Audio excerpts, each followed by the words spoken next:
Our presentation is about the components of a motherboard. The first component of motherboard that we have chosen is CPU socket.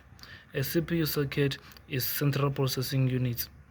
And the motherboard is connected to the central processing unit through this socket. It offers the electrical connection and required for CPU to carry out the computation and to communicate with other parts. How will you troubleshoot a CPU socket? If there is a bent pin, you must check a socket carefully for any bent pin. If you find any, you can threaten them using a small needle or a pencil that is being used to cancel, which is known as mechanical pens. Being very gently, you must take care of those break pin if while doing this. The thermal paste application ensure that the appropriate amount of thermal paste is wasted between the CPU and the heat is sync proper. The other one is a RAM slot. RAM slot RAM slot is random access memory. The slots are used to accommodate the RAM and modules.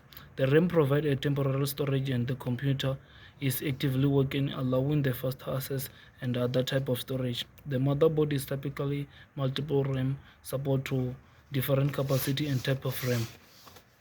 How would you troubleshoot a RAM slot? There is a physical infection.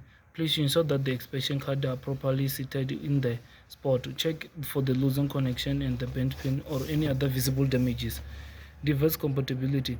Verify the expansion card being installed in compatible with the motherboard. Check the specific in the motherboard manual and ensure that the card is designed for the correct storage slot. The example is PIC and PICE.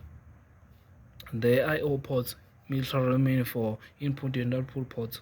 These ports are connected into the external device and the motherboard. Common ports include USB, which is known as universal serial bus.